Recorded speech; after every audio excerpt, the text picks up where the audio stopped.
mengaku sebagai Kristus yang diurapi. Jadi bukan memakai nama Yesus, mengaku-ngaku akulah Kristus. Jadi sebenarnya karena di bahasa Indonesia Kristus itu adalah artinya Masias yang diurapi. Jadi yang mengaku-ngaku akulah yang diurapi datang dari Tuhan selain daripada Yesus itu, itulah yang dimaksud anti-Kristus, anti-Yesus. Itu sebenarnya. Jadi bukan mengaku akulah, kalau yang menyebut dia namanya Yesus, bukan. Jelas di ayat yang Bang Zuma baca, mengaku aku Kristus. Bismillahirrahmanirrahim. Assalamualaikum warahmatullahi wabarakatuh. Kami semua dirahmati Allah. Semoga Allah senantiasa curahkan segala rahmat, segala nikmat yang berkepanjangan dan tiada berhujung dari dunia hingga akhirat kelak insyaallah. Dan Allah pun kumpulkan kita para kaum muslimin di bawah naungan aras Allah beserta para nabi, beserta para orang-orang yang Allah kasihi, Allah sayangi, Allah cintai insyaallah di bawah naungan aras Allah kelak di mana tiada naungan selain daripada naungannya insyaallah. Amin amin Allahumma amin. Kaum muslimin, pada kesempatan pagi hari ini saya akan mengunggah sebuah video di mana video ini mengisahkan tentang bagaimana perdebatan Aki Suma dengan seorang pendeta, dan pendeta ini lucu nih, merasa dirinya pintar, merasa dirinya pandai, namun dia berputar-putar di situ dan banyak sekali apa-apa yang disampaikannya itu hanyalah karangan-karangan yang mereka yang dia buat sendiri. Baik kamu Smith, demikian videonya. Kan jawab, diam aja kalian. Kamu kok kan kamu ngopi tadi. Barusan gue googling kan? Mana saya googling? Lu kok tenggelam barusan? Waduh, mana saya googling? Dari bahasanya kalian bisa cerna loh. Saya menggunakan bahasa Google. Jawab. Bahasa manusia. Dengarkan saya jawab. Poin aja sepatah, woi. Untengel. Saya jawab, dengar. Nah itu kan googling kan? Teman-teman. Mana saya googling? Kalau saya googling berarti itu jadi ngopi di gambar saya. Googling. Nuduh aja, bilang aja kalau nggak bisa diskusi gitu loh. Lanjut lah. Terus kapan jawabnya ini? Kapan jawabnya teman-teman? Dia jeda gini. Kan tenggelam kan? Ayo, siapa yang salah?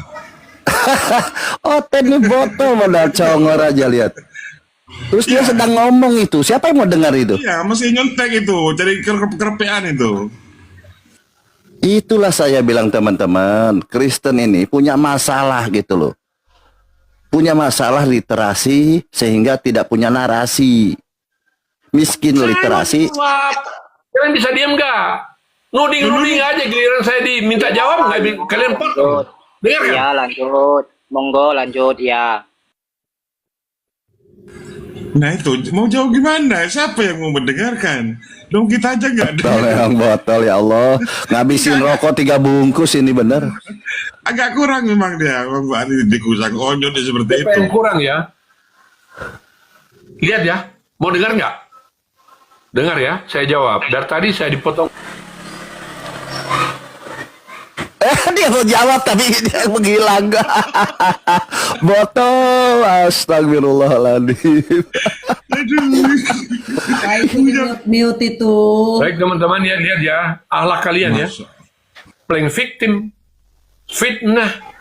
Ketika suruh jawab nggak dijawab-jawab. Diam. Saya mau jawab ini. Iya jawab seperti aja kan. Udah setengah jam. Ayo, hatiku percaya itu ngopi kan, lagi ngopi kan, tenggelam kan, mana bisa bersuara. Nah itu kenapa dengar. Suara saya terdengar teman-teman? Apakah suara saya didengar? Dengar. Kalau nggak didengar lah kalau kamu jeda meninggal. Apa kalian ini? Aduh, memang kalian nggak punya nyali untuk diskusi. Apa ya ampun. Dengan jaringan. Bukan saya. Jaringan bukan. Kamu itu jeda itu lagi googling. Menjelaskan ya. Nggak punya memang dia. Ya semua koman muslim yang saya naik modelnya begini ya. Termasuk Bang Suma itu nyerocos saja dia. Gurunda kalian. Apalagi ya. Coba Pastor orang siapa lagi? Yang bagus cuma siapa?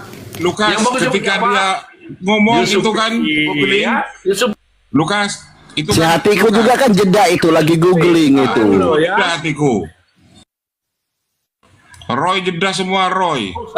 Roy jeda. Memang pertanyaan ini berat ini karena aku aja yang pintar.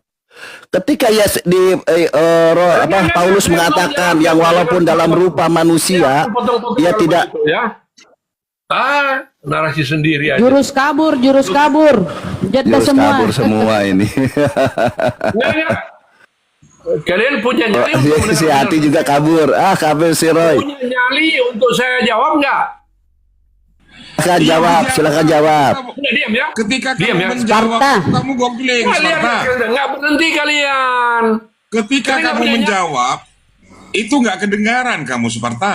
Karena kamu googling keluar dari TikTok. Waduh, kau itu, Pak. Kabur semua Oten malu-malu gara-gara kau Sparta kabur Suara mereka saya sudah malu-malu. dengar nggak? Nggak usah framing. Suara saya sudah terdengar, Bunda. Terdengar sangat merdu. Oke, kalau begitu kalian mute mic kalian. Dengarkan penjelasan saya. Saya Sparta mulai. mau jelasin apa sebenarnya intinya ini? Coba lah. Sedang dia jelaskan katanya, tapi dia mute. Dia jeda. Kacau yang parah nih Oten ini. Lucu itu, iya. Agak kurang memang. Coba Bang Lukas, kalau jeda gitu nggak bisa dengar kan semua? Orang nggak beres gitu, nggak sportif penyakit kalian seperti itu. Katanya dengar, tapi kalian saya mau Salahin kita loh. gila betul-betul ya kalian. Ini gimana? Kalian bicara, suruh saya diam. Kamu itu Giliran saya gaptek bicara itu. tetap saya diam. Ternyata Apa-apa diskusi kamu itu begini. gaptek, Sparta. Wah, kalian nggak? Ya? Coba Anda ngomong, tapi jangan keluar. Gilaan gitu loh. Anda ngomong, Anda jawab, tapi jangan keluar. Jangan nyontek. Oh, framing Aduh, lagi kan? Sparta. Framing kan? Gila enggak? Siapa yang Giliran kalian framing? bicara suruh saya diam. Saya diam. Giliran saya bicara Kasihan Bang Lukas punya teman begini Bang Lukas. ini. Pengecut itu namanya. Mau gentle nggak? Atau terima kata-kata saya kalian pengecut? Oke Bang Sparta, sekali lagi jawab. Filipi 2 ini Sudah diam ya. Saya jawab. Tuhan mengambil rupa menjadi manusia, ini ajaran siapa? Silahkan. Kan Filipi tadi, sekarang pindah lain lagi. Mana yang saya jawab? Loh, ini masih Filipi, saya tunggu Filipi 2 tadi itu loh. Diam. Itu kan tenggelam. Ayo Leong, yang jujur, kau Kristen Leong. Ketika Sparta berbicara seperti itu, kedengaran nggak Leong? Kedengaran. Apa ya? Apa yang kau dengar? Apa yang kau dengar? Apa pertanyaanmu? Alah, podo ae Oten longor. Aduh. Ya, apa pertanyaanmu biar ku jawab. Ini Sparta ini lagi menjawab, tapi orangnya tenggelam. Mana bisa dengar kita? Sekarang sudah dengar suara saya? Nih, cukup Nabi Bentar dulu, sekarang bentar dengar dulu, Sparta. diam dulu. Kita bereskan Coba caranya Nabi satu demi Muhammad satu. mengawini Kita menantunya. Coba. bereskan dulu satu demi satu. Tenang dulu, Cukup tenang Nabi dulu. Muhammad Kita kawin bocil.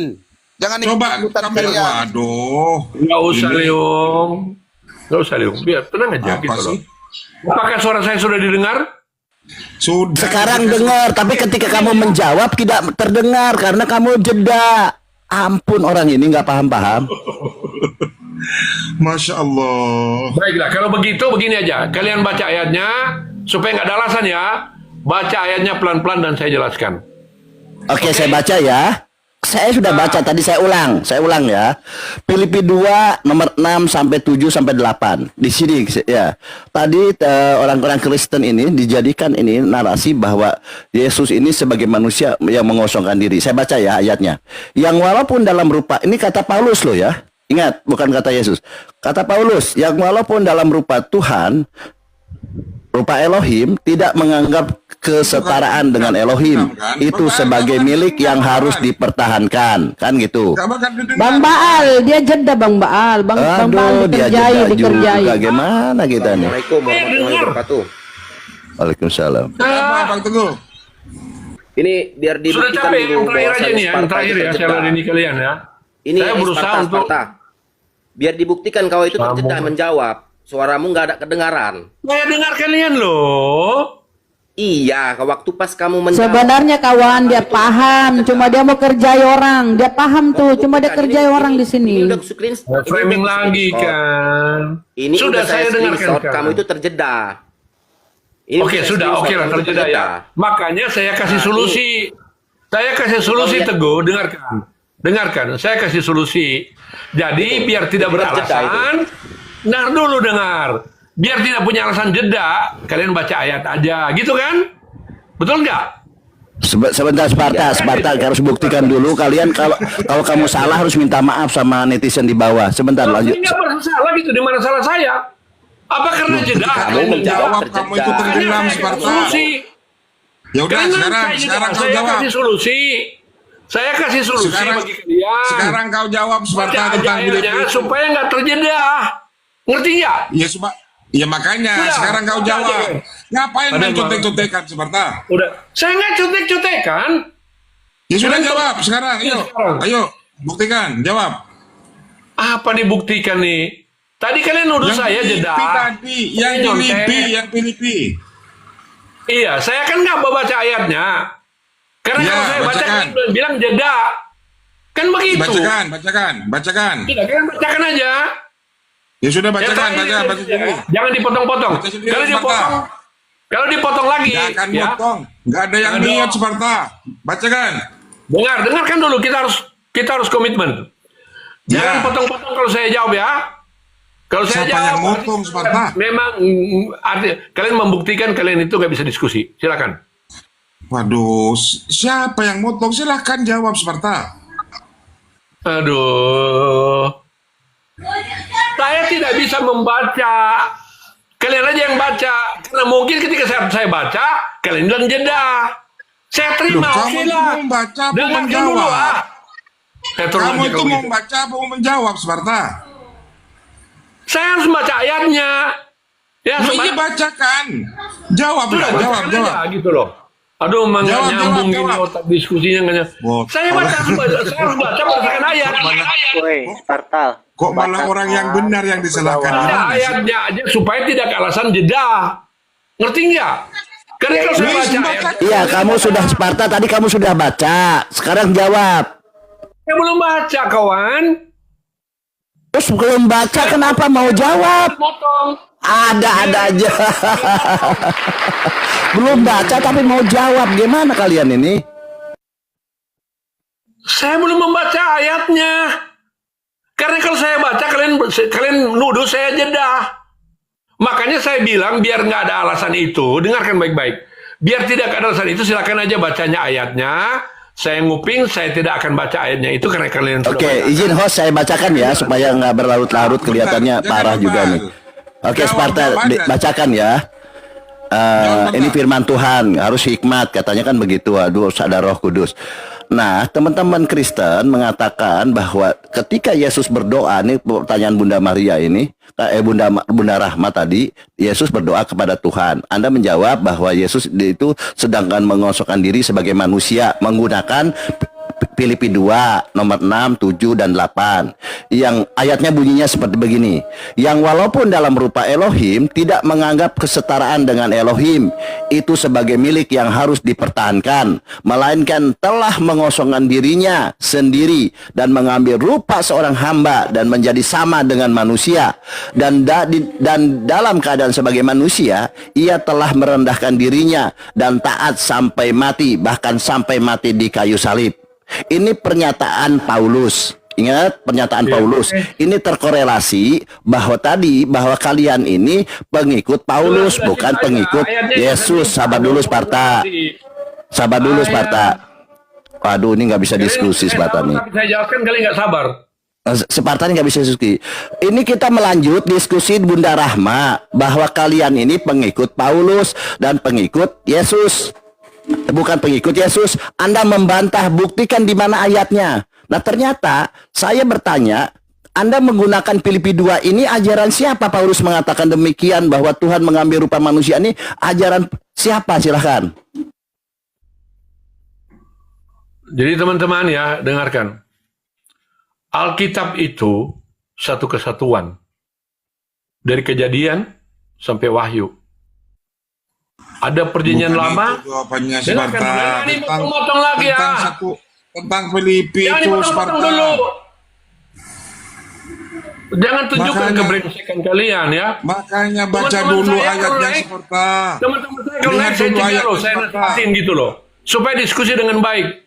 Giliran saya bicara kalian suruh diam. Lu mau Giliran diskusi kalian gimana lo? suruh saya diam. Diam Kamu aja, itu ketika dengarkan. menjawab itu Kapan saya punya waktu menjelaskan? Kapan saya punya waktu untuk menjelaskan? Diam. Jawab. Ini Paulus mengatakan ini ajaran siapa ini? Silakan.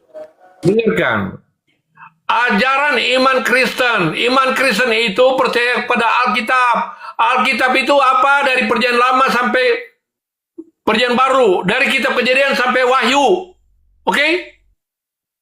Ajaran iman Kristen. Oke, berarti sudah terjawab ya. Anda mengatakan ini ajaran Kristen. Oke, itu ajaran Kristen ini dari Alkitab. Ya, memang kalian Sabar Sparta, diskusinya kan tidak santai. punya attitude. Kalian mau kalau saya bicara suruh diam. Kalian bicara saya juga diam. Apa? Anda kan sudah mengiyakan bahwa ini ajaran Kristen. Giliran saya bicara kalian suruh diam. Mau diskusi nggak? Apa orang ini nyerocos ya Allah. Ya itulah teman-teman. Tapi sudah diakui bahwa memang ini ajaran Kristen gitu kan. Bukan, kalau ajaran Kristen berarti bukan ajaran Yesus. Gampang kok dia bilang. Kalau memang kalian ini ajaran Yesus, Yesus kapan mengatakan bahwa Tuhan mengambil rupa manusia di mana gitu kan, gampang sebenarnya. Silakan.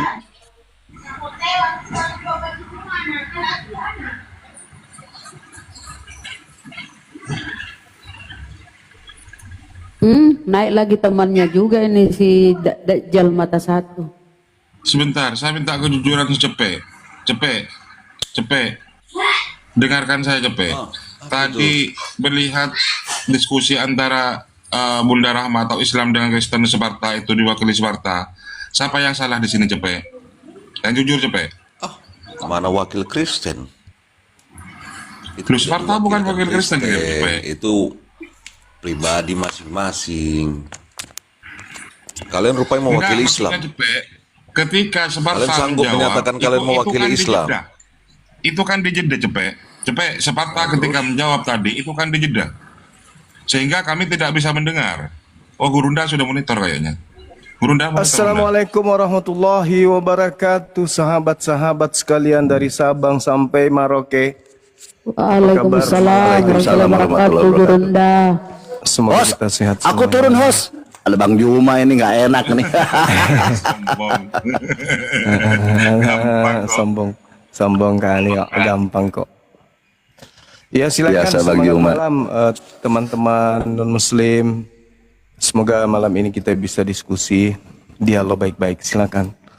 Tentukan tema. Baik. Siapa dulu? apa temanya? Siapa ini yang Iya, naik silakan. ini? Tian? Ya, Siap berdiskusi, Tian? gimana? Tian? Iya, Siap iya. berdiskusi? Ya, Iya, asalkan siap, diskusi siap. telepon pakai data ya. Saya besarkan Anda. Silakan diskusi dengan baik. Ya. Ya. Ayo Bang, silakan. Saya ikut aja Bang, bernarasilah dulu. Oh. Tapi ini saya bertanya tentang di dalam Al-Quran atau yang mana ini? Atau yang Bukan. sesuai judulnya? Ini rambu-rambunya apakah benar? Mustahil kan kalau Tuhan itu mati atau dibunuh oleh pencipta, dibunuh oleh ciptaannya? Mustahil nggak? Iya, mustahil. Ya silakan. Anda narasikan itu. Ya, kalau hakikatnya sebagai Tuhan itu tidak bisa dibunuh. Tapi kalau penampakannya sama seperti contohnya kepada Musa, Tuhan berbicara melalui api. Apakah api itu api dari mana? Api dari dapur kah?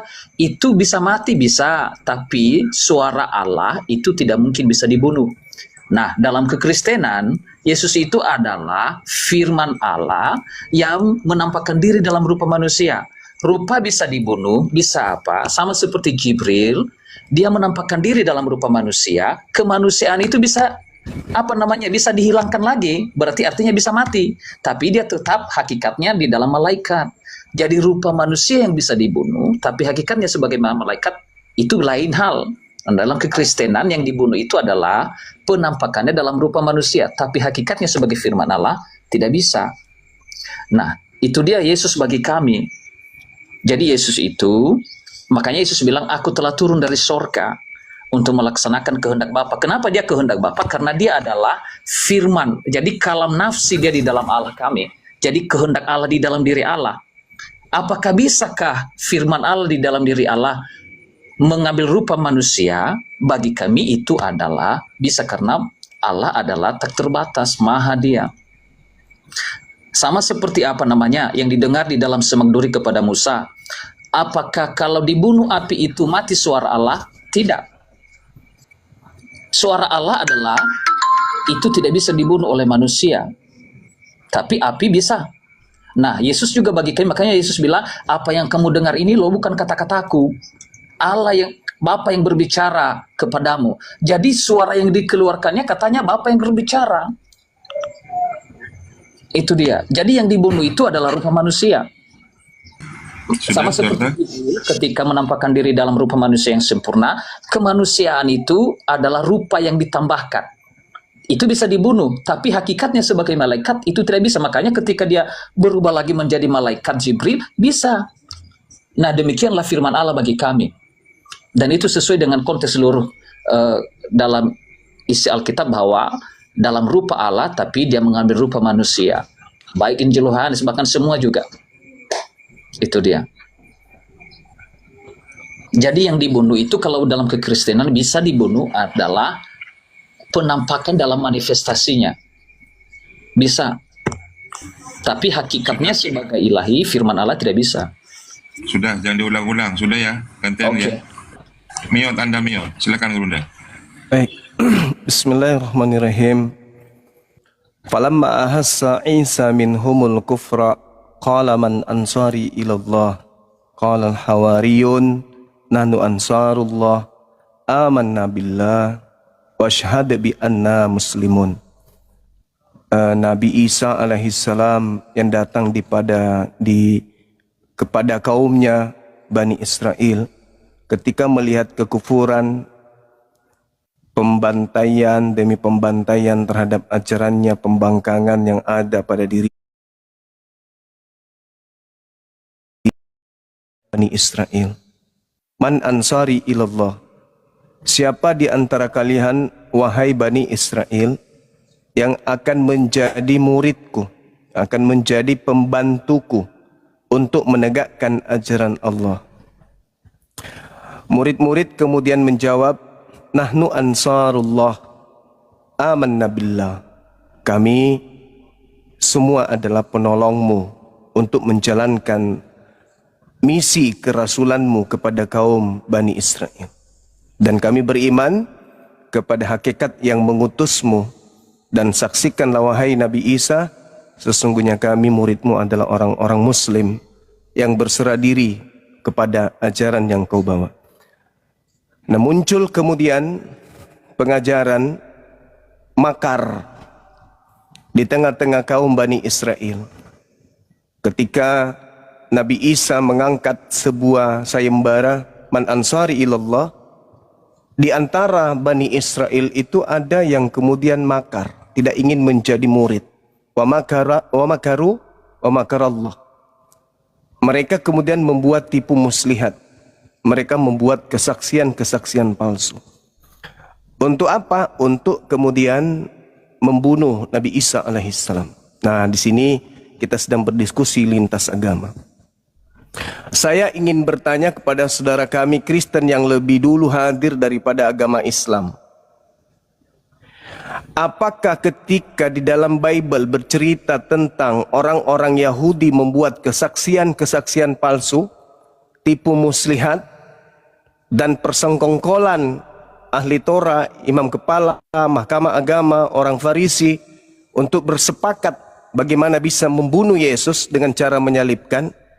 Apakah kesaksian palsu ini berhasil? Dengan kata lain, apakah penyaliban Yesus ini itu berdasar terhadap kesaksian palsu orang-orang Yahudi, imam-imam kepala? Atau memang penyaliban ini adalah rencana Tuhan yang sama sekali tidak ada indikasi keterlibatan orang-orang yang melakukan kesaksian palsu dan kedustaan? Silakan saudara, ini sesi di mana kita umat Islam ingin belajar. Silakan. Ya. Baik, Bang Zuma. Artinya bahwa Anda sudah mengatakan bahwa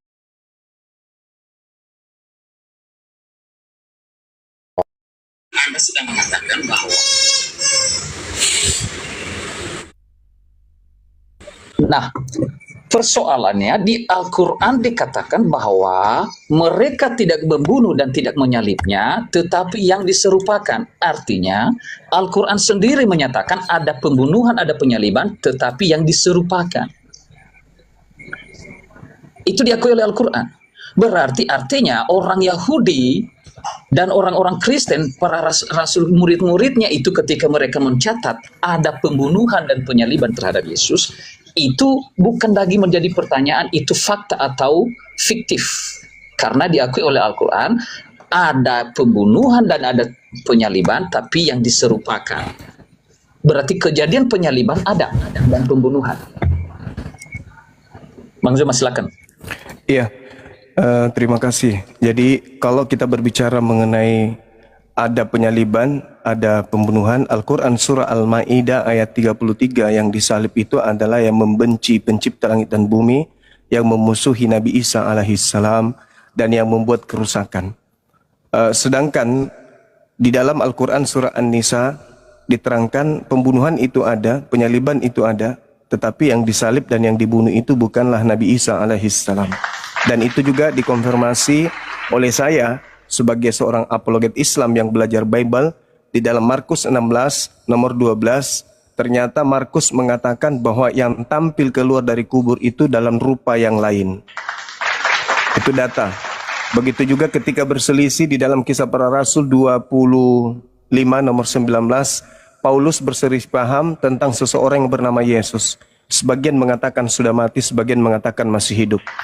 Ini artinya bahwa Al-Quran datang tanpa ada pengajaran penyelidikan terhadap Bible yang menceritakan tentang sajian-sajian para pewarta yang menceritakan tentang keadaan masa lampau. Lalu kemudian di dalam kitab saudara dikatakan begini, orang-orang Yahudi ahli Taurat lalu kemudian bersepakat bersama dengan imam-imam kepala untuk menangkap dan membunuh Yesus. Dengan cara apa? Dengan tipu muslihat. Itu dalil. Markus 14 nomor 1. Ahli Taurat, imam-imam kepala bersepakat untuk menangkap dan membunuh Yesus. Dengan cara apa? Dengan cara tipu-tipu atau tipu muslihat. Matius 26 nomor 4. Dan mereka merundingkan suatu rencana busuk untuk menangkap Yesus dengan tipu muslihat. Tujuannya agar Yesus itu mati. Nomor 59-nya dikatakan bahwasanya mereka imam kepala mahkamah agama semuanya kemudian bersepakat bersekongkol untuk apa? Untuk membunuh Yesus dengan cara kesaksian-kesaksian palsu yang mereka buat.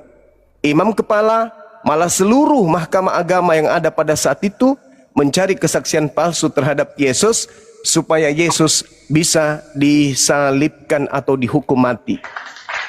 Endingnya Pilatus mengatakan di dalam Matius 27 nomor 18, imam kepala mahkamah agama orang Farisi ahli Torah menyerahkan Yesus untuk disalibkan karena dengki. Pertanyaan muncul kemudian, apakah penyaliban itu terjadi karena kedengkian, karena tipu muslihat, karena kesaksian palsu, karena rencana busuk mereka? Ya atau tidak? Silakan. Ya, baik Bang Zuma, bahwa artinya memang penyaliban Yesus itu oleh orang-orang Yahudi, mereka menyerahkan kepada Pilatus yang merupakan bagian dari Romawi, itu karena kedengkian dan karena Yesus juga pernah mengaku, aku anak Allah, maka mereka berkata, ia menghujat Allah, menyamakan dirinya dengan Allah. Makanya mereka menyalibkan dia. Jadi kedengkian dan mereka melakukan tipu muslihat untuk membunuhnya. Jadi artinya itu benar. Tapi menjadi pertanyaan, apakah benar yang dikatakan oleh Al-Quran benar-benar terjadi penyaliban atau pembunuhan? Itu pertanyaanku juga sama Bang Juma sekalian. Karena Al-Quran mengakui ada pembunuhan, ada penyaliban, hanya yang diserupakan. Jadi artinya yang dipercaya oleh orang Kristen itu terjadi penyaliban dan pembunuhan adalah fakta berarti. Ada kejadian seperti itu pertanyaan sekalian sama Bang Juma. Saya akui itu adalah mereka menyalib karena kedengkian, karena Yesus juga pernah mengatakan aku anak Allah dan orang Yahudi berkata ia menghujat Allah. Makanya mereka mau membunuh Yesus. Oke, sekali lagi, saudara, tadi saya sudah menjawab Al-Quran surah An-Nisa ayat 157, pembunuhan dan penyaliban itu terjadi, tetapi yang disalib bukan Nabi Isa, bukan manusia suci. Yang disalib itu adalah justru yang diserupakan dengan manusia suci ini. Sudah terjawab itu. Sekarang yang jadi permasalahan adalah ketika penyaliban yang Anda usung sebagai jalan keselamatan, ternyata penyaliban itu terjadi karena kesaksian palsu. 1, karena dengki. 2, karena tipu muslihat dan persekongkolan kejahatan terhadap orang benar yang bernama Yesus ini. Dengan kata lain, Anda mengimani kesaksian palsu, Anda mengimani tipu muslihat sebagai jalan keselamatan. Karena itu dalil. Saya bacakan sekali lagi di dalam Matius 26 nomor 4, tipu muslihat. Matius 26 nomor 59, kesaksian palsu. Markus 14 nomor 1, karena dengki. Karena kemudian mereka melakukan kecemburuan terhadap, mereka mengalami diri mereka cemburu sehingga mereka melakukan tipu muslihat.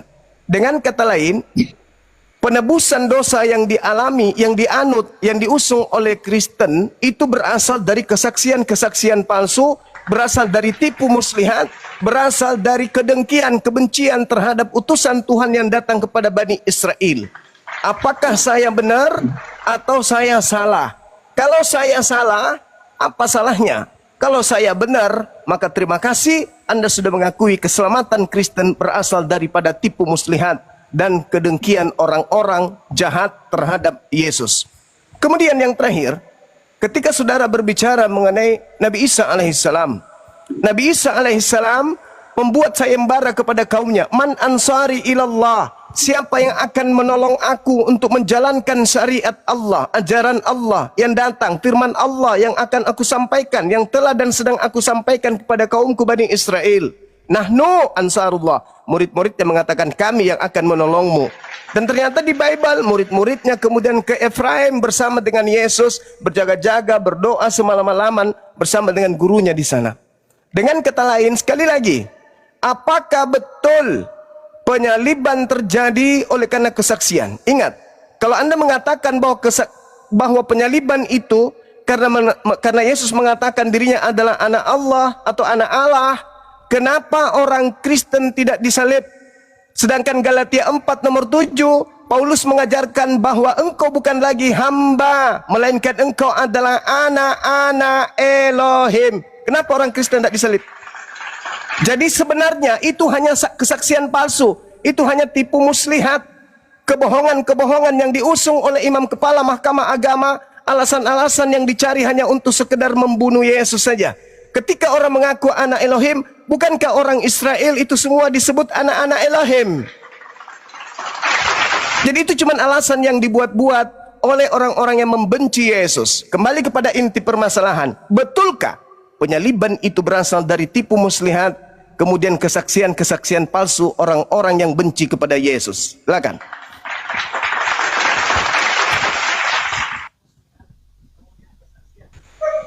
Ya, baik Bang Zuma. Anda bertanya, berarti kalian mengimani salib yang adalah karya karena karya yang palsu karena tipu muslihat. Kami mengimani salib bukan tentang orang-orang karena mereka membohongi, bukan. Kami tidak setuju bahwa perbuatan orang-orang Yahudi membohongi, memfitnah, dan bukan itu yang diimani oleh orang Kristen. Tapi yang diimani oleh orang Kristen artinya benar-benar terjadi itu. Bukan prosesnya tersalibnya Yesus yang diinginkan oleh orang Kristen, yang diimani oleh orang Kristen.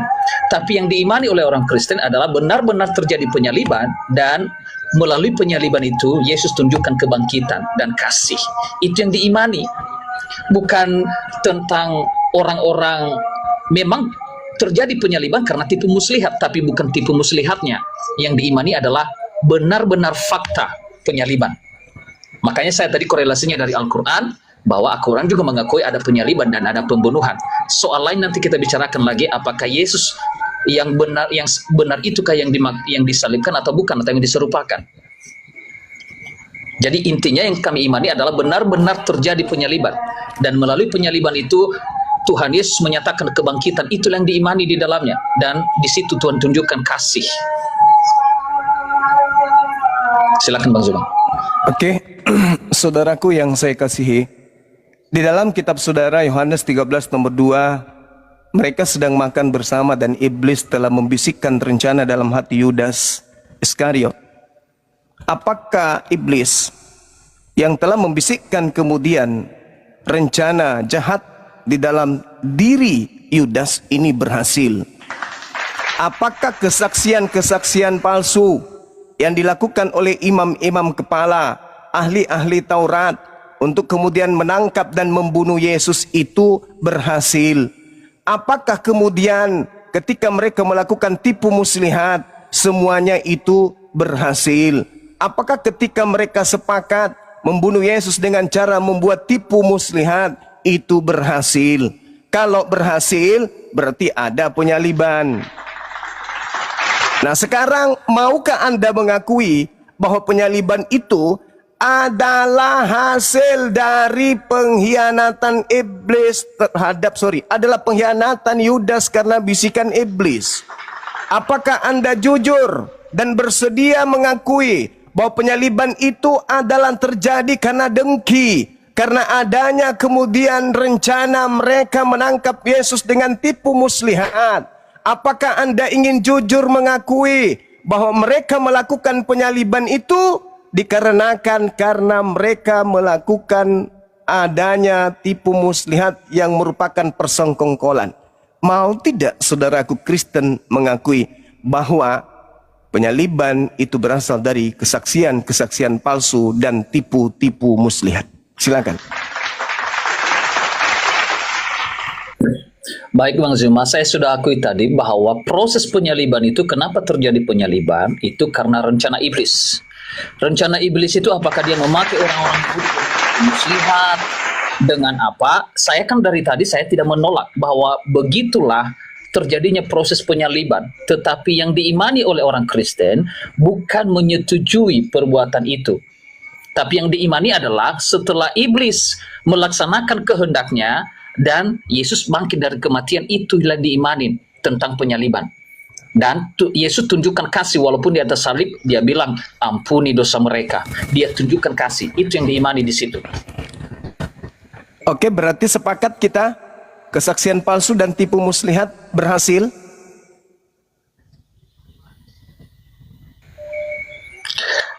Kalau yang Bang Zuma tadi katakan, Yesus ada dan Yesus berkata kepada Yudas, lakukanlah, artinya dia berhasil karena Yesus izinkan si Yudas. Berarti demikian juga Yesus izinkan iblis melakukan itu.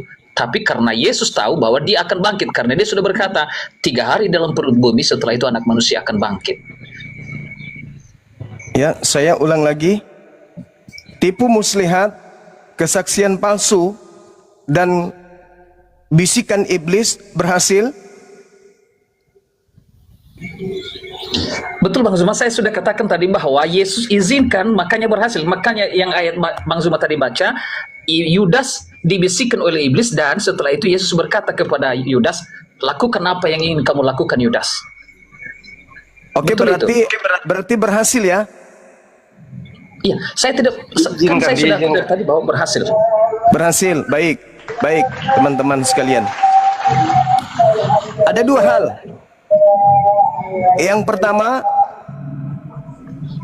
iblis berhasil, tipu muslihat berhasil, kesaksian palsu berhasil, dan hasil dari pekerjaan kotor ini, saudara sebagai agama Kristen mendapatkan apa? Dari hasil tipu muslihat, kerasukan iblis, kesaksian palsu. Apa yang Anda dapatkan dari pekerjaan kotor tersebut? Silakan.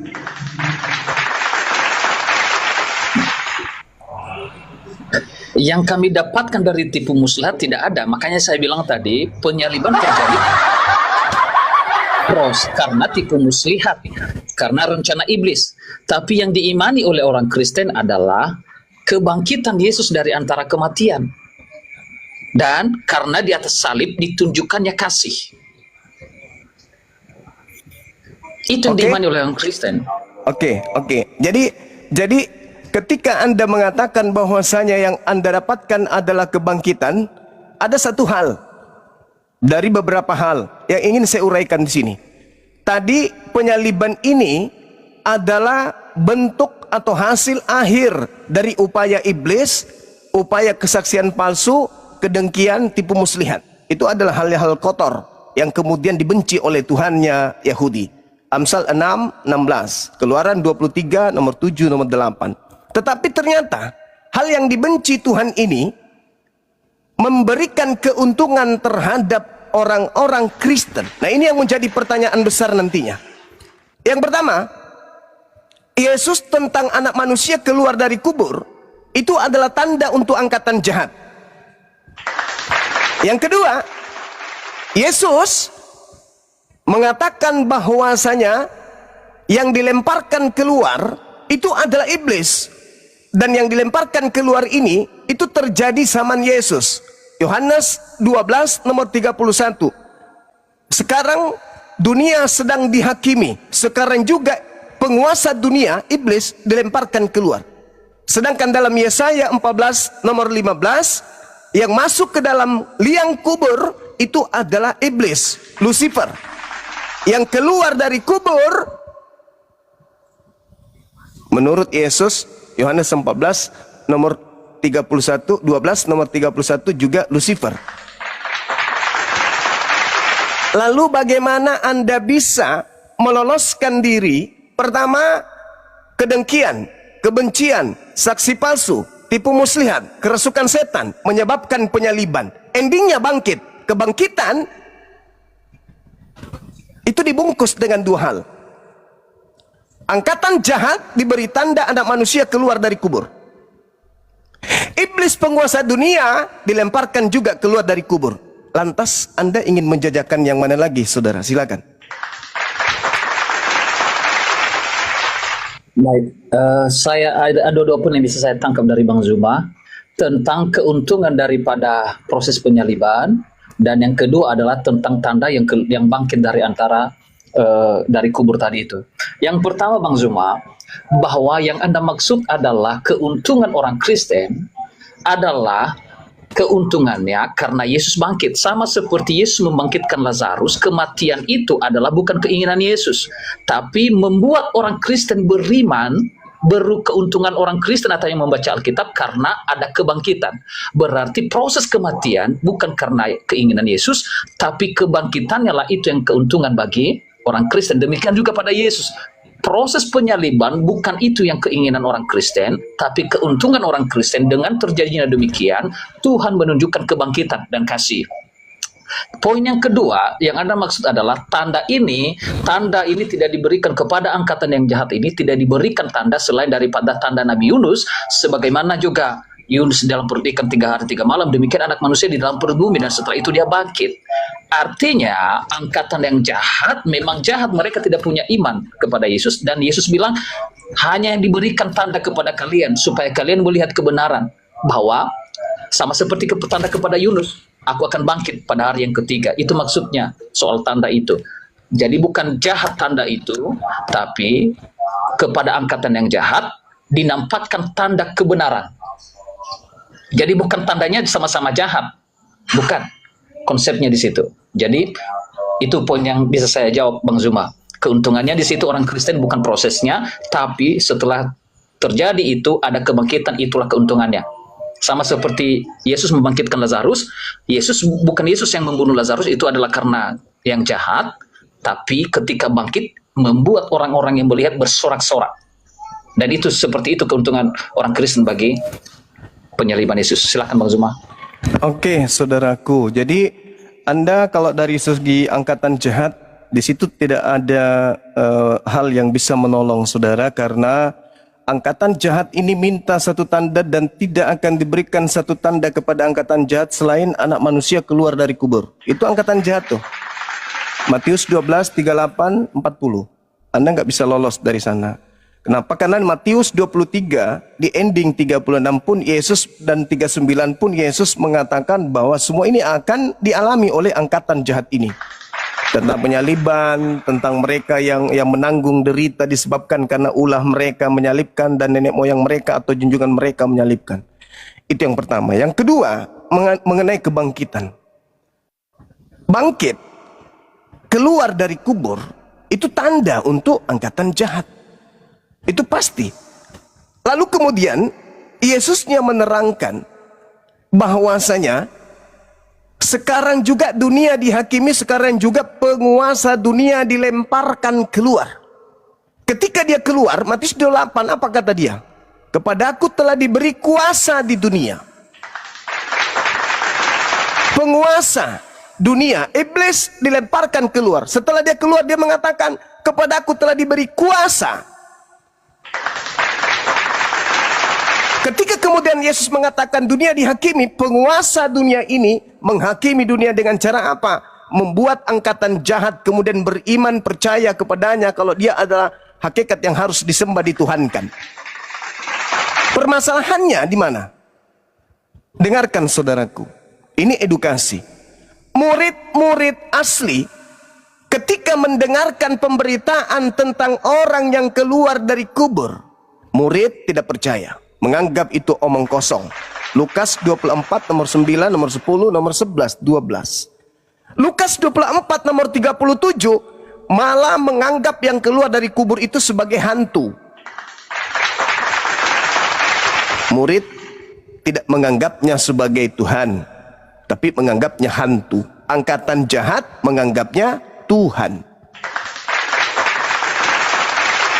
Jadi kemana hendak anda ini ingin berpijak? Penyaliban adalah hasil daripada kesaksian palsu, tipu muslihat, kemudian upaya dengki, rencana jahat, kesaksian-kesaksian palsu, kerasukan iblis yang menjadi pelopor utama terjadinya penyaliban. Setelah oknum itu disalib, keluarnya dia dari kubur adalah tanda untuk angkatan jahat. Terlemparnya dia dari alam mati, alam orang maut, alam orang mati adalah terlemparnya Lucifer dari alam kubur. Anda boleh baca Yesaya 14 nomor 15. Lantas sebagai seorang Kristiani, keselamatan apa yang Anda ingin jajakan saat sekarang? Ketika kemudian penyaliban adalah rekayasa dari kesaksian palsu, kemudian kebangkitan justru adalah tanda untuk angkatan jahat. Saudaraku hendak kemana perginya? Silakan. Ya, baik Bang Zuma, bahwa memang tadi yang saya sudah jelaskan tentang apa yang dimaksud tidak ada diberikan tanda kepada angkatan yang jahat ini selain daripada tanda Nabi Yunus. Artinya bahwa karena orang-orang angkatan yang jahat ini tidak percaya kepada Yesus, mereka meminta tanda kepada Yesus. Yesus bilang, tandanya bagimu supaya engkau percaya bahwa aku akan bangkit pada hari yang ketiga. Tentang tadi keuntungan itu, saya sudah akui bahwa bukan prosesnya lah yang diimani oleh orang Kristen, tetapi setelah iblis melaksanakan kehendaknya, ternyata Yesus bangkit, dan itulah yang diimani oleh orang Kristen dalam salib tentang kebangkitan dan kasih. Yang kedua adalah tentang saya berpijak pada landasan apa, karena Bang Zuma bilang tadi orang-orang rasul-rasul atau para murid-murid adalah mereka menganggap yang bangkit itu adalah hantu. Nah, itu adalah Bang Zuma tidak akan melanjutkan kisahnya. Rupanya setelah mereka menganggap itu, karena mereka tidak memahami sebelumnya itu bahwa Yesus bangkit dari kematian, tapi ternyata Yesus tunjukkan kepada mereka, aku bukan hantu, ini jerabalah tanganku, masukkanlah tanganmu ke dalam lubang yang dipaku. Hantu katanya tidak berdaging dan tidak bertulang. Jadi itu kesaksian Yesus, dan itu yang pada akhirnya makanya murid-murid mengimani bahwa dia adalah Tuhan, bukan hantu. Anggapan mereka sebelumnya karena mereka tidak percaya kebangkitan. Karena di tengah-tengah orang Yahudi ada yang namanya kelompok-kelompok yang tidak percaya tentang kebangkitan. Itu Bang Zuma. Oke, baik. Jadi saudara, dalil yang saya bacakan tadi, Matius 12, itu tidak ada endingnya bahwa kemudian untuk percaya dia sebagai Tuhan yang bangkit. Nggak ada. Pada waktu itu berkatalah beberapa ahli Taurat dan orang Farisi kepada Yesus, Guru, kami ingin melihat satu tanda darimu. Hanya sekedar ingin melihat. Bukan mau ngapa-ngapain. Jawab Yesus kepada mereka, angkatan yang jahat dan yang tidak setia ini menuntut satu tanda. Tetapi kepada mereka tidak akan diberikan tanda selain tanda Yunus. Sebab Yunus tinggal dalam perut ikan 3 hari 3 malam. Demikian juga anak manusia akan tinggal dalam rahim bumi 3 hari 3 malam. Ini tanda. Jadi yang diberikan tanda adalah yang minta tanda itu. Dan yang meminta tanda itu adalah angkatan jahat. Diberikanlah tanda itu. Apa itu? Anak manusia keluar dari kubur pada hari ketiga. Selayaknya Yunus keluar dari perut bumi, dari perut ikan pada hari ketiga. Itu tanda untuk siapa? Angkatan jahat. Murid-murid terima enggak? Enggak. Enggak terima. Mereka menganggapnya omong kosong. Mereka tidak percaya. Dia tidak percaya, malah menganggapnya hantu. Itu mutlak terjadi karena itu keadaannya ada di dalam Bible. Tertulis seperti itu. Adapun ketika kemudian oknum tersebut mengatakan, lihatlah tanganku, inilah kakiku, rabalah aku, ada apa dengan kalian? Adakah di antara kalian memiliki makanan? Lantas diberi ikan goreng dan sedikit madu. Apakah itu membuktikan kalau dia Tuhan? Tidak. Dia ingin membuktikan kalau dia bukan hantu. Lalu kalau dia bukan hantu, lalu siapa? Oh Tuhan. Bagaimana bisa? Kalau dia bukan hantu berarti dia gurunya, yaitu Yesus. Sekarang permasalahannya adalah, benarkah Yesus manusia suci ini yang dibunuh oleh karena dasar upaya kesaksian palsu, tipu muslihat, kerasukan iblis? Benarkah Bapak yang telah mengatakan, aku menemanimu, aku menyertaimu, aku melindungimu, aku menyayangimu, aku mengasihimu. Ketika kemudian bangsanya membuat tipu muslihat, pembencinya membuat kesaksian palsu, apakah kemudian Bapak diam-diam baik? Tidak mungkin. Maka ketika tipu muslihat terjadi, kesaksian palsu itu diusung untuk kemudian menyalibkan manusia yang suci yang kepadanya aku berkenan ini, maka Bapak tidak mungkin membiarkannya untuk terbunuh dengan kesaksian dan tipu muslihat tersebut. Maka dia diselamatkan. Makanya dia berdoa, wahai Bapa, biarlah cawan ini berlalu, tapi bukan atas kehendakku, tapi atas kehendakmu. Pertanyaannya, apakah Bapa berkehendak Yesus itu dibunuh dengan kesaksian palsu, dengan tipu muslihat, dengan kerasukan setannya muridnya? Tentu tidak. Inilah anakku yang kukasih kepadanya aku berkenan. Dan Yesus mengatakan di dalam kitab Anda sendiri, Bapa tidak meninggalkan aku seorang diri. Ayo, Bapa senantiasa berkenan kepadaku, sebab aku senantiasa melakukan apa yang diperintahkan untuk aku lakukan dan aku sampaikan. Yohanes 5 nomor 29. Itu jelas itu. Jadi bagaimana mungkin kemudian Yesus dibiarkan tipu muslihat itu mendera dia? Yesus dibiarkan kemudian kedengkian orang-orang itu mendera dia? Enggak mungkin. Maka apa yang terjadi? Sesuai dengan Markus 16 nomor 12, Yesus menampakkan diri dalam rupa yang lain. Nah, loh ketahuan. Ternyata yang nampak terlihat oleh Markus bukan Yesus lagi, tetapi rupa lain. Siapa rupa ini? Begitu saudaraku. Jadi kembali kepada tema yang tadi, angkatan jahat diberi tanda. Apa itu anak manusia keluar dari kubur? Yesus cuma mengatakan, iblis dilemparkan keluar dari kubur. Sekarang saya mau baca dalil Yesaya 14 nomor 15. Itu diawali dari nomor 12. Endingnya di 15. Sebaliknya wahai iblis, ke dalam dunia orang mati engkau diturunkan. Ke tempat yang paling dalam di liang kubur engkau dimasukkan. Siapa yang keluar dari liang kubur? Iblis. Dalilnya mana? Yesaya 14:15. Kok bisa? Ya, karena Tuhan mengatakan iblis Lucifer itu dilemparkan ke alam kubur. Iblis diturunkan ke dunia orang mati, dan yang keluar dari dunia orang mati adalah tanda untuk angkatan jahat. Dan yang keluar dari kubur ini mengatakan kepadaku telah diberi kuasa. Dan Yesus mengatakan penguasa dunia telah dilemparkan keluar, yaitu iblis. Dan yang keluar dari kubur betul-betul mengakui kepadaku telah diberi kuasa, pergilah ke seluruh dunia, jadikanlah seluruh orang menjadi muridku. Siapa dia ini? Siapa dia ini? Yesus kah? Tunggu dulu, perlu diselidiki dengan teliti. Silakan.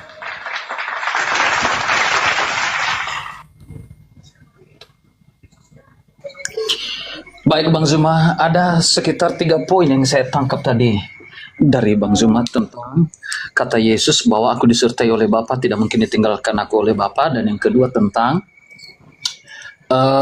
Yang bangkit dari kubur itu, yang keluar dari kubur itu pastinya iblis. Dan yang ketiga adalah tentang tanda, ya, bahwa tanda kebangkitan itu adalah bagi orang angkatan yang jahat. Saya jawab satu persatu, Bang Zuma. Ini semuanya berkorelasi. Yesus berkata kepada angkatan yang jahat ini tidak akan diberikan tanda selain daripada tanda Nabi Yunus bahwa anak manusia akan bangkit pada hari yang ketiga. Artinya Yesus sedang mengakui bahwa akan ada kebangkitan. Itu kebenaran dari perkataan Yesus. Berarti itu benar-benar terjadi kebangkitan. Yang kedua, apakah yang keluar dari kubur itu adalah iblis? Bang Zuma, tidak juga semua. Karena orang mati pun bangkit dari kubur, tidak mungkin iblis. Itu dia. Jadi tidak semua yang dimaksud keluar dari kubur adalah pastinya iblis. Tidak. Ya, karena ketika kebangkitan Yesus ada banyak katanya orang-orang mati keluar dari kubur. Dan yang ketiga tentang penyertaan Bapa. Nah, perkataan Yesus tadi bahwa anak manusia akan dikubur dan bangkit pada hari yang ketiga. Artinya Yesus menyatakan itu akan terjadi. Tapi sebaliknya Yesus bilang, aku tidak mungkin ditinggalkan oleh Bapa. Lalu kesimpulan Bang Zuma berarti kalau dia mati, itu ditinggalkan oleh Bapa. Padahal Yesus sudah berkata, aku akan bangkit pada hari yang ketiga. Berarti dia mengalami kematian dan bangkit dari antara orang mati. Berarti penyertaan Bapa yang dimaksud adalah bukan tidak mati. Tapi semua proses itu adalah Bapa menyertainya pasti bangkit. Kembali kepada tubuh yang utuh. Jadi bukan ketika, setelah mati lalu benar dia ditinggalkan Bapa. Bukan sampai di situ. Karena Yesus sudah menyatakan, enggak, tanda diberikan kepada angkatan yang jahat ini, bahwa ada ya. Itu Bang Zuma. Ya, baik. Terima kasih, saudara. Tadi yang membahas tentang Yohanes 8:29, itu saya yang mengatakan bahwa Bapa yang mengutus aku, Bapa menyertai aku, Bapa tidak membiarkan aku sendiri, sebab aku senantiasa berbuat apa yang berkenan kepadanya. Yang saya maksud di sini adalah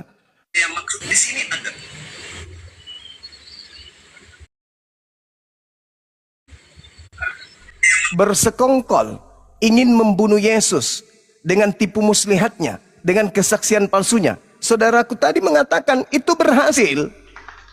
Apa iya Bapak membiarkan Yesus seorang diri untuk dikhianati, untuk kemudian orang-orang membuat kesaksian palsu untuk membunuh dia, tipu muslihat untuk membunuh dia, kerasukan iblis untuk membunuh dia? Apakah Bapak membiarkan itu terjadi? Bukankah Yesus sendiri yang mengatakan, Dia yang mengutus aku akan menyertai aku dan tidak membiarkan aku sendiri. Kalau Yesus mati, berarti dia sendiri. Bukankah saudara-saudara sendiri mengatakan yang mati Tuhan atau manusia? Manusia. Loh, mana Tuhannya? Yesus tidak mungkin mati karena Yesus tidak mungkin dibiarkan seorang diri. Dengan demikian, yang mati ini bukan Yesus. Itu baru betul. Itu baru benar. Yesus tidak dibiarkan, makanya dia berdoa, ya Bapa, sekiranya mungkin, biarlah cawan ini berlalu. Tetapi bukan atas kehendak Yesus, tapi atas kehendakmu. Sekarang pertanyaannya, apakah Tuhan yang berkehendak menyalib Yesus? Jawabannya sudah terjawab lebih awal. Bukan. Yang berkehendak menyalib Yesus adalah imam kepala, orang Farisi, iblis, mahkamah agama, ahli Taurat. Bapak menginginkan? Tidak. Berarti di situ ada dua perlawanan. Perlawanan dari Yesus, perlawanan dari Tuhan Elohim, dan kemudian dua-duanya melawan terhadap keangkarmurkaan yang kemudian dipelopori oleh iblis. Yohanes 13:2. Kalau Anda mengatakan berhasil tipu muslihat, Elohim yang menyertai Yesus kemana? Kemana Elohim? Bukankah Yesus sendiri mengatakan, Dia tidak akan membiarkan aku seorang diri. Dan dia berdoa, biarlah yang terjadi adalah kehendakmu. Tolong tunjukkan kepada saya kehendak Elohim agar orang-orang jahat membunuh orang benar. Ada? Tidak akan Anda temukan itu. Tidak akan Anda temukan itu.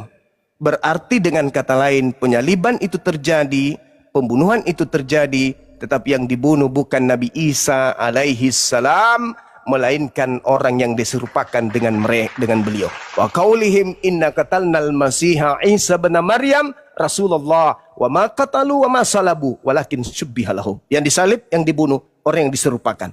Ending daripada itu adalah ketika Anda, saudaraku yang kukasihi, mengatakan yang disalib adalah Yesus. Ingat, Yesus berkata kepada muridnya Bani Israel, bukan kepada Islam, bukan kepada Kristen. Apa kata Yesus dalam Bible? Waspadalah kepada penyesat yang datang kepadamu memakai namaku dan berkata, akulah Kristus.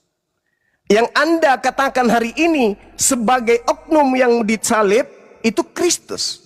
Yang keluar dari kubur itu ngaku Kristus. Yang Anda sembah pada hari Minggu itu adalah Kristus. Lalu, mana penyesat yang mengaku Kristus itu? Yang menyesatkan banyak orang itu. Kalau ternyata yang disalib dan yang keluar dari kubur itu adalah Yesus asli. Lalu penyesatnya yang mengaku Kristus itu mana? Yang menyesatkan banyak orang itu mana? Bukankah Yesus sendiri yang mengatakan kepada Yahudi, apabila ada orang datang kepadamu berkata, ada Mesias di padang gurun, ada Mesias dalam bilik, jangan kau percaya. Sebab Yesus palsu, Kristus palsu, Mesias palsu akan datang melakukan tanda dahsyat dan mujizat-mujizat serta kekuatan-kekuatan. Fungsinya untuk menyesatkan orang-orang murid-murid pilihan juga. Implementasi daripada nubuat Yesus terhadap murid Yesus, kudu wajib ada kejadian dahsyat, ada kekuatan, ada kemudian mujizat, tanda-tanda dahsyat yang terjadi mengatasnamakan Yesus. Yang keluar pada hari ketiga mengatasnamakan siapa? Yesus. Yang bangkit dari kubur mengatasnamakan siapa? Yesus. Adakah Yesus palsu dikatakan oleh Yesus asli akan melakukan tanda dahsyat? Ada. Adakah Yesus asli mengatakan Yesus palsu itu melakukan mujizat? Ada. Adakah Yesus palsu ini diiringi dengan nabi palsu, pengajar palsu, mimpi palsu? Ada. Dan menyesatkan banyak orang pakai nama Yesus? Ada. Dan siapa orang banyak itu? Izinkan saya, karena saya belum menemukan kandidat yang lain, ya, yang sedang saya berdiskusi dengannya dan kelompoknya. Itu saudara, itu yang ingin saya sampaikan. Saya bukan menghujat, menghina, menista. Oke lah, saya keliru. Bang Suma salah. Bang Suma telah melakukan kesalahan fatal, mentafsirkan Bible seenak perut. Oke, saya minta maaf. Mungkin saya salah. Tapi tolong, saya sebagai orang terdidik, tunjukkan kepada saya kelompok orang banyak yang disesatkan oleh Yesus palsu ini. Yang kemana-mana membawa nama Yesus, yang kemana-mana mengaku pengikut Yesus. Tolong tunjukkan, selain Kristen siapa lagi? Silakan.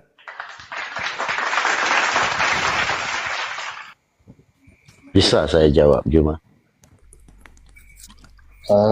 Apa namanya Bang Zuma, sebenarnya ada beberapa Silakan, lah silakan. yang tentang penyertaan Bapa. Artinya bahwa Anda sedang menyimpulkan Yesus tidak disertai oleh Bapa, berarti tidak mungkin Yesus. Saya sudah bilang tadi bahwa penyertaan Bapa itu bukan berarti setelah mati, karena sudah mati artinya tidak disertai oleh Bapa. Yesus sudah mengatakan akan ada kebangkitan, berarti sedang dijelaskan penyertaan Bapa itu adalah di ujungnya. Artinya tidak mungkin ditinggalkan. Jadi semua rencana iblis itu tentang kematian, artinya iblis menginginkan tidak ada kebangkitan lagi pada Yesus, makanya mereka mau membunuh. Tapi ternyata digagalkan oleh kuasa Tuhan dengan Yesus bangkit dari orang mati. Berarti penyertaan Bapa tidak terbatas sampai kematian, tetapi melampaui itu. Yang kedua, tidak mungkin karena apa namanya tadi, ya, yang menyertai. Dan yang Anda katakan Yesus palsu, betul bahwa Yesus berkata bahwa akan disertai dengan mukjizat-mukjizat. Tapi yang betul adalah Yesus yang benar itu ada. Dan Yesus bilang akan ada Yesus. Dan yang diakui di dalam kekristenan adalah dengan kesaksian bahwa mereka melihat Yesus yang asli disalib dan dikubur. Dan dari kubur itu juga Yesus yang asli mengaku setelah bangkit dan dicek oleh para murid, benar-benar kubur kosong, berarti itu semua benar-benar Yesus yang asli yang bangkit. Berarti yang bangkit dari antara kematian bukan Yesus yang palsu, karena diceritakan dalam Alkitab, itu dicek oleh para murid-muridnya betul-betul. Dan itu disaksikan oleh malaikat juga yang muncul kepada murid-murid, bahwa dia tidak ada lagi di antara orang mati, dia yang hidup. Artinya dia telah bangkit, tidak ada lagi di antara orang mati. Jadi itu Bang Zuma, sebenarnya saya singkat saja menjawab Bang Zuma, itu artinya penyertaan Bapa bukan hanya tidak mati. Bukan, Yesus sudah mengakui akan ada kematian. Tapi kebangkitan itu artinya karena penyertaan Bapa. Dan Yesus palsu, saya sudah katakan, semua sudah dicatat dalam Alkitab. Mereka melihat di mana dia dikubur. Setelah itu mereka melihat juga kubur kosong dan ada kesaksian malaikat, dia telah bangkit dari antara orang mati. Dan Yesus menjumpai mereka, dia lihat tanganku, ada bekas lubang, dan itu yang ditunjukkan semua. Jadi semua ada kesaksian di dalam Alkitab. Jadi benar-benar Yesus yang itulah yang bangkit dan menunjukkan diri kepada para rasul, dan itu yang dicatat oleh para rasul yang mereka tuhankan. Mungkin mau dijawab oleh abang tadi itu yang apa atau saya boleh mempertanggungjawabkan narasi saya di awal? Baik.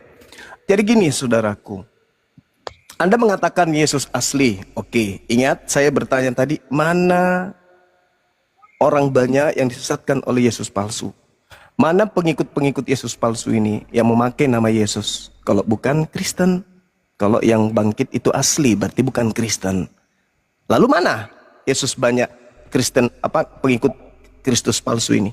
Yang banyak yang memakai nama Yesus ini mana? Sampai sekarang belum ditunjukkan, mungkin habis ini. Saudaraku, Petrus sebagai pelanjut tongkat estafet jemaat yang didirikan di atas batu karang berkhotbah sesuai dengan narasi yang dibangun oleh hasil penyelidikan Lukas dalam catatan buku kedua, Kisah Para Rasul bab 2 nomor 29 sampai nomor 40. Apa yang dikatakan oleh Petrus? Saudara-saudara, aku boleh berkata-kata dengan terus terang kepadamu tentang Daud, bapak kita. Ini kata Petrus, Daud, bapak kita. Jadi dia bercerita tentang Daud.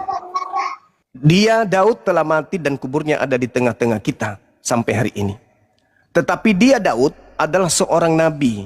Dan Daud tahu bahwa Elohim telah berjanji kepadanya dengan mengangkat sumpah bahwa Tuhan akan mendudukkan seorang dari keturunan Daud sendiri di atas tahtanya. Karena itu Daud telah melihat ke depan. Jadi Daud menubuatkan ke depan. Daudnya yang menubuatkan. Dan telah berbicara tentang kebangkitan Mesias. Ketika ia menyatakan bahwa dia tidak ditinggalkan di dalam dunia orang mati. Satu. Kemudian bahwa jasadnya tidak mengalami kebinasaan. Tidak mengalami kematian. Yesus inilah yang dibangkitkan Elohim. Dan tentang hal itu kami semua adalah saksi. Nah, ini saudara Kristen ketika mengkonsumsi data Lukas dalam Kisah Para Rasul 2 ini, bangkit itu seakan keluar dari kubur. Nih, tak kasih data saudara. Di dalam Yeremia 30 nomor 9 dikatakan begini.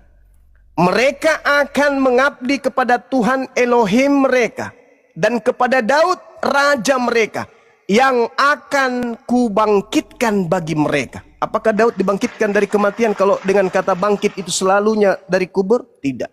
Daud dibangkitkan di tengah-tengah Bani Israel. Berarti yang dimaksud Mesias dibangkitkan, lahirnya seorang raja di tengah-tengah Bani Israel. Bukan keluar dari kubur. Nah di situ Petrus mengatakan, jasadnya tidak ditinggal di kubur, jasadnya tidak mengalami kematian. Melainkan data 33 dikatakan bahwa dia ditinggikan oleh tangan kanan Elohim alias malaikat. Dagingnya tidak mengalami kebinasaan. Tidak mengalami kematian. Nah, sekarang Daud bernubuat nih tentang Mesias ini, tentang keturunannya. Coba kita lihat dalam Kisah Para Rasul 4 nomor 11. Apa yang dikatakan oleh Kisah Para Rasul ini? Di situ jelas sekali dikatakan bahwa Yesus adalah batu penjuru. Sedangkan di dalam Mazmur 108 ketika berbicara mengenai batu penjuru, jelas dikatakan di sana bahwa Yesus ini adalah batu penjuru yang kemudian tidak akan mengalami kematian. Di dalam Mazmur 118. Nah, kalau dikatakan Yesus sendiri, aku akan pergi sesuai dengan apa yang tertulis tentang aku di dalam kitab Mazmur, Matius 26 nomor 24, Lukas 22 nomor 22, Lukas 24 nomor 44. Memang aku harus pergi meninggalkan dunia ini sesuai dengan apa yang sudah tertulis tentang aku di dalam kitab Mazmur. Apa yang tertulis tentang Yesus di atas di kitab Mazmur? Sesuai dengan khotbah Petrus tadi. Batu yang dibuang oleh tukang-tukang bangunan telah menjadi batu penjuru. Dan batu yang dibuang ini ternyata adalah Yesus. Data 17-nya, ternyata Yesusnya berkata, aku tidak akan mati, tetapi hidup. Aku akan menceritakan perbuatan-perbuatan Tuhan. Tuhan telah menghajar aku dengan keras, tetapi Tuhan tidak menyerahkan aku kepada kematian. Aku adalah batu penjuru. Aku akan pergi sesuai dengan apa yang tertulis tentang aku di Mazmur. Daud telah menubuatkan, bercerita tentang masa akan datang. Keturunannya akan duduk di tahtanya, dan dia akan ditinggikan oleh tangan kanan Elohim. Jasadnya tidak ditinggal di kubur, dan kemudian jasadnya tidak mengalami kematian. Siapakah dia? Yesus. Lalu siapa yang masuk kubur? Siapa yang binasa selama 3 hari 3 malam? Itu saudaraku. Ini dalil. Ini dalil. Maka Al-Quran datang menepis tuduhan kalau Nabi Isa itu mati. Tidak. Nabi Isa tidak mengalami kematian, tidak mengalami penyaliban. Yang disalib adalah orang yang diserupakan. Dan Yesus mengatakan, aku memang harus pergi sesuai dengan apa yang tertulis tentang aku di dalam kitab Mazmur. Lukas 24:44. Lukas 22 nomor 22. Matius 26 nomor 24. Harus pergi sesuai dengan apa yang sudah tertulis, yang telah tertulis, yang ada tertulis. Bukan yang baru akan ditulis oleh Paulus, tetapi yang sudah tertulis. Dan disebutkan langsung kitabnya, Mazmur. Dan di situ dikatakan Mazmur 118, aku tidak akan mati. Aku batu yang dibuang oleh tukang bangunan dan telah menjadi batu penjuru. Siapa dia? Yesus. Subhanallah. Ini data saudaraku. Tapi kalau Anda mengatakan bahwasanya iblis berhasil, kesaksian palsu berhasil, tipu muslihat berhasil, wow, Anda sedang menerima hadiah dari mereka. Silakan. Ya. Baik Bang Zuma, sebenarnya Bang Zuma dari ayat-ayat yang Bang Zuma baca itu tadi tentang nubuatan di dalam Mazmur, dan itu memang dikutip di dalam Perjanjian Baru, di dalam Kisah Para Rasul, bahwa bukan Daud lah yang tidak ditinggalkan jasadnya yang telah bangkit, tapi orang yang dinubuatkan dan dikatakan di apa itu tentang Yesus. Nah, Bang Zuma berkata bahwa tidak mungkin Yesus, karena sudah dikatakan jasadnya tidak engkau tinggalkan dalam kebinasaan. Ketika dikatakan tidak ditinggalkan, artinya bukan berarti tidak pernah mengalami kematian. Jasadnya pernah masuk kuburan, tapi tidak ditinggalkan sampai binasa di dalam itu. Artinya tidak ditinggalkan selama-lama, berarti pernah masuk ke situ tapi tidak ditinggalkan. Bagaimana kata-kata tidak ditinggalkan kalau tidak pernah masuk? Berarti artinya ada kematian, ada jasad itu masuk ke dalam kubur tapi tidak ditinggalkan selama-lamanya. Berarti benar hanya 3 hari. Jadi itu sebenarnya jawaban dari ayat yang Bang Zuma munculkan sendiri. Karena Bang Zuma bilang tidak engkau biarkan jasadnya orang yang engkau kasihi selamanya. Jadi bukan berarti tidak pernah tinggal di jasadnya, tapi tidak selama-lamanya. Dan itu dikutip di dalam Kisah Para Rasul. Itu sebenarnya Bang Zuma. Satu poinnya, dan dagingnya tidak mengalami kematian. Itu siapa? Jasadnya tidak ditinggalkan. Dagingnya tidak mengalami kematian. Lalu, iya Bang Zuma, jasadnya tidak ditinggalkan dalam kebinasaan. Yes. Iya. Dan daging Yesus tidak busuk. Oke, Anda mengartikan itu. Roh. Mari kita cek. Mari kita cek di dalam Kisah Para Rasul ini, ketika dikatakan bahwa aku berkata dengan terus terang tentang Daud, lalu diuraikan bahwasanya dagingnya lalu tidak mengalami kebinasaan. Daging tidak binasa. Tidak binasa itu artinya tidak mati. Lihat coba di original teksnya. Apakah yang saya sampaikan ini betul? Bahwa dia tidak mengalami, tidak tersentuh oleh kematian. Nah, lalu kalau Anda ragu tentang itu, lalu siapa di Mazmur 118 yang berkata, aku tidak akan mati, itu siapa Bang? Baik Bang Zuma. Makanya saya bilang tadi, daging dengan roh, manusia makanya kalau kita kembali kepada penciptaan Bang Zuma, daging itu adalah terbuat dari tanah liat. Dan tanah liat itu sebelum ada roh tidak bergerak. Jadi tubuh yang tidak bergerak itu bukan berarti mati, karena sebelum diberikan masuk roh dari Allah dihembuskan melalui hidung, tetap tubuh itu daging. Jadi daging Yesus tidak menjadi tanah liat, tidak binasa. Jadi betul itu, daging Yesus tidak pernah busuk.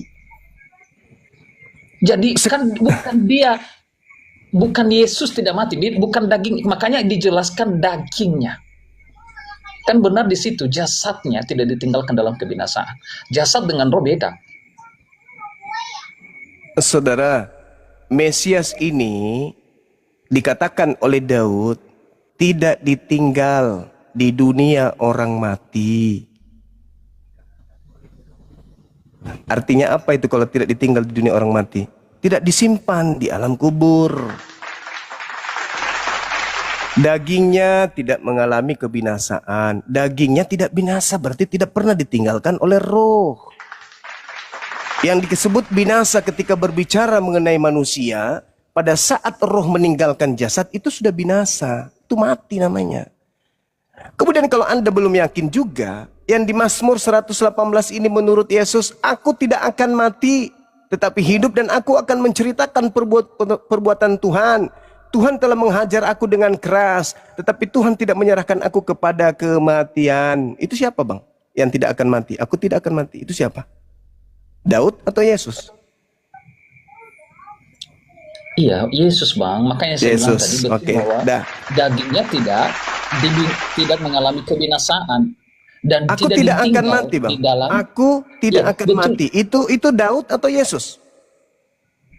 Iya, makanya korelasinya tadi Bang Zuma baca bahwa tidak ditinggalkan selamanya dalam kebinasaan. Bukan selamanya, jangan Anda tambah saudaraku. Aku tidak akan mati dan Tuhan tidak akan menyerahkan aku kepada kematian.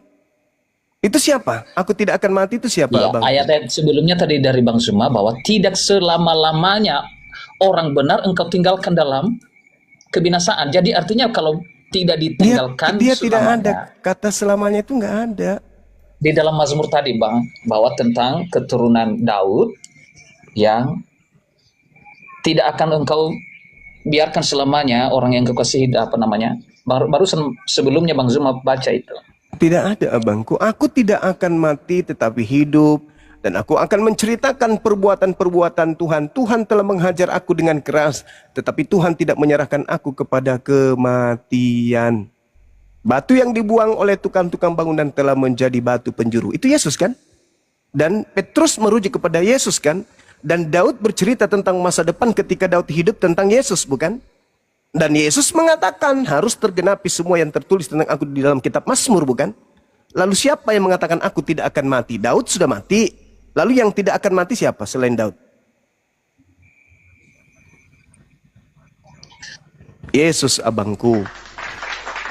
Jadi ada solusi ketika Yesus asli mengatakan waspadalah kepada Yesus palsu dan Yesus asli tidak akan mengalami kematian, berarti yang mengalami kematian yang di atas salib, yang keluar dari kubur sekaligus sebagai tanda untuk angkatan jahat adalah Yesus palsu menurut data.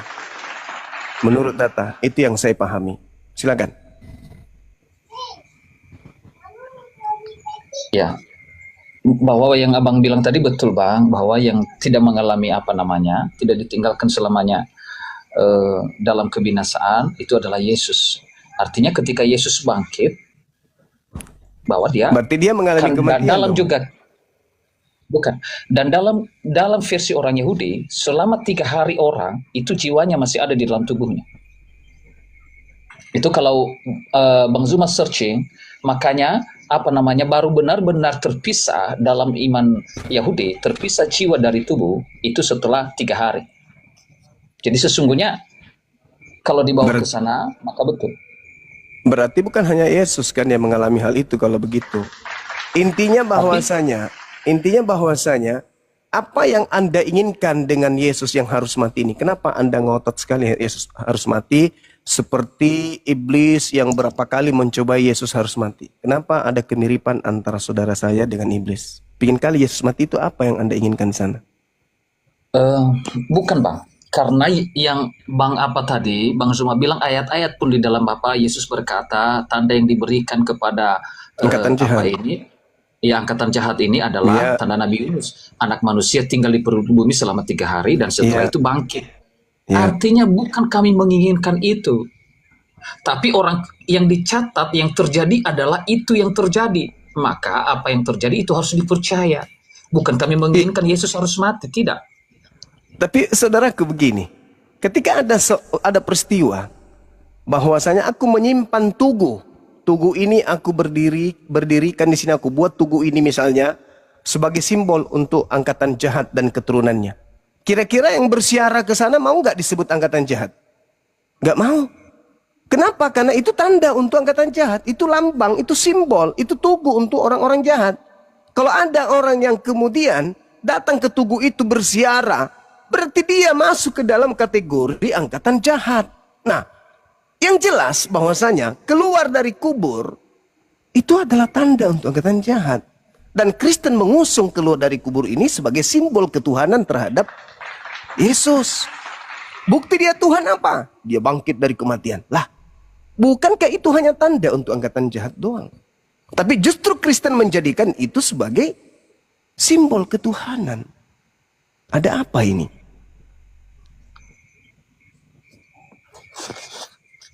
Ya, Bang Zuma harus bisa bedakan bahwa memang Yesus memberikan itu, bahwa kebangkitan itu adalah tanda kepada angkatan yang jahat yang tidak percaya. Tapi bukan berarti tandanya itu adalah jahat, tidak. Jadi bukan berarti itu Yesus bilang karena mereka tidak percaya, tapi bukan tandanya yang jahat. Saudaraku, tadi di dalam Yohanes 12:31 itu tanda jahat itu. Dunia saatnya sekarang juga, dunia dihakimi sekarang juga, penguasa dunia akan dilemparkan keluar. Itu tanda untuk penguasa dunia, iblis. Itu tanda jahat, Bang. Coba Anda baca lagi deh. Itu Yesus sendiri yang mengatakan, sekarang juga dunia dihakimi, sekarang juga penguasa dunia yaitu iblis dilemparkan keluar. Siapa yang dilemparkan keluar ini? Bukan cuma tanda jahat, tapi yang keluar ini juga adalah si jahat. Yesusnya kemudian mengatakan tidak mati. Daud tidak mati. Petrus tidak mati. Lalu Yesus mengatakan yang keluar dari kubur hari ketiga adalah tanda untuk angkatan jahat. Yesus mengatakan yang keluar adalah si jahat, yaitu penguasa dunia. Tapi kenapa Anda kemudian mengatakan itu adalah Yesus? Karena itu tadi telah disesatkan dengan memakai nama Yesus. Waspadalah kepada penyesat yang datang kepadamu dengan memakai namaku dan berkata, akulah Kristus. Mereka akan menyesatkan banyak orang. Kalau saudaraku hari ini ngotot, itu Yesus, itu Yesus, itu Yesus. Berarti Anda sudah jadi korban ini. Karena memang harus ada yang disesatkan dengan memakai nama Yesus. Padahal dalil, Bung, dalil. Dalil Yesus tidak akan mati, Daud tidak akan mati, Yesus, Petrus tidak akan mati, Yesus. Yang mati adalah tanda untuk angkatan jahat. Yang keluar dari kubur adalah si jahat. Lalu Anda hadir. Oh enggak, yang ini berarti Anda sudah masuk ke dalam lingkaran orang banyak yang disesatkan oleh Kristus palsu. Maaf, ini dalil. Saya masih bertanya nih, kalau bukan Anda, lalu mana orang banyak yang disesatkan dengan nama Yesus? Baik Bang Zuma. Bukan dengan nama Yesus, bahkan barusan Bang Zuma itu makanya dalam membacanya yang mengaku-ngaku Kristus. Kristus itu dalam bahasa apanya sebenarnya adalah dalam bahasa Masihah, Al-Masihah kan.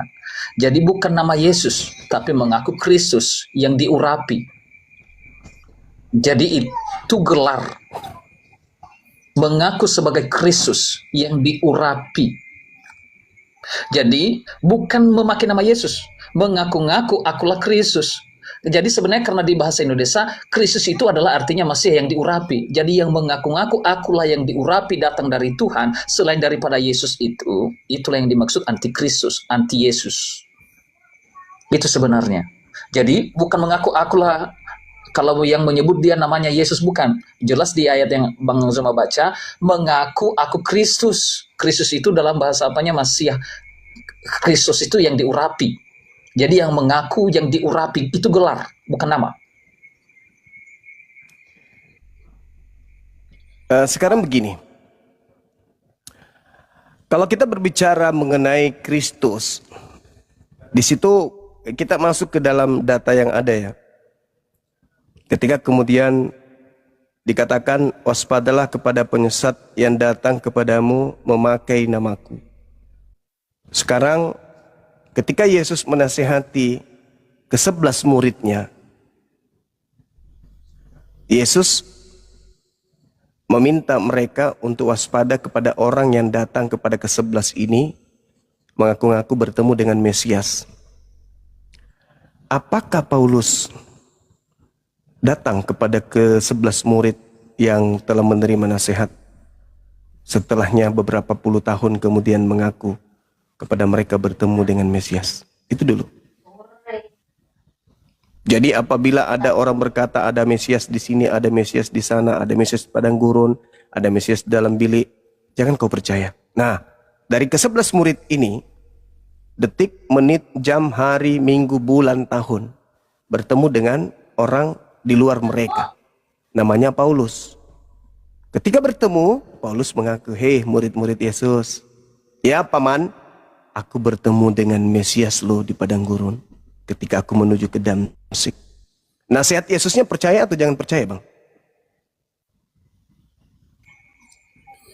Ya, baik. Bang Zuma, sebenarnya kita harus bedakan, tanpa Paulus, Yesus bisa dipercaya bahwa dia adalah Mesias. Hilangkan kita Paulus, tapi yang kalau Bang Zuma hanya mengakui tentang tulisan 11 rasul itu, 11 muridnya itu, Matius, Lukas, Markus, dan Yohanes itu adalah murid Yesus. Jadi tanpa Paulus pun kita bisa mengerti bahwa Yesus adalah Tuhan, Yesus adalah Mesias, Yesus adalah yang telah bangkit dari antara orang mati, disalib. Kan itu yang kita bicarakan dari tadi. Dia pernah disalib, dia pernah berkata-kata aku akan bangkit. Tanpa kita tidak membaca pun, kita tidak membahas tentang kitab Paulus pun. Tidak ada yang kita baca pun satu pun dengan kitab Paulus. Jadi tanpa kitab Paulus pun, yang Bukan kita begitu. bicarakan sekarang, Bukan begitu, Bang. Di luar ke-11 murid, yang datang ngaku-ngaku bertemu Mesias di gurun itu siapa? iya, itu sebabnya saya bilang sama Bang Zuma, katakan Paulus itu adalah Tidak membawa bisa. Yesus. Yang apa? Karena Kristen itu pengikut Paulus. Nggak Enggak. bisa, Bang. Loh, Bro, saya bisa. Gini bro, nggak bisa, Bang. Nggak bisa. kita harus jelaskan itu kepada Juma. Jangan kita buat berdalil seperti tadi. Jadi begini Juma. Iya. Mesias. Bang Lubis, bentar dulu Bang Lubis. Bang Lubis apa gimana Tian? Tian mau istirahat dulu? Boleh. Oh ya, dari tadi Bang Doa ini tadi udah mulai bicara. Oke lah Bang Zuma. Sama Bang Doa dulu Bang Zuma. Terima kasih Saudara Pian. Makasih. Iya. Silakan Demian dulu aja Bang Tian. Sebentar aja nih Bang Ian, saya sebentar aja. Nah, demikian tadi kamu muslimin ya, yang dimana perdebatan itu berlangsung. Dan dia memang lucu-lucu mereka ini. Dan dia pun penasaran itu, naik turun itu nanti. Jadi ada ada sesi 1, sesi 2, karena memang video ini sangat panjang sekali ya kamu muslimin. Jadi saya ambil yang seru-serunya saja ya, tidak saya ambil yang ngobrol-ngobrol itu tidak.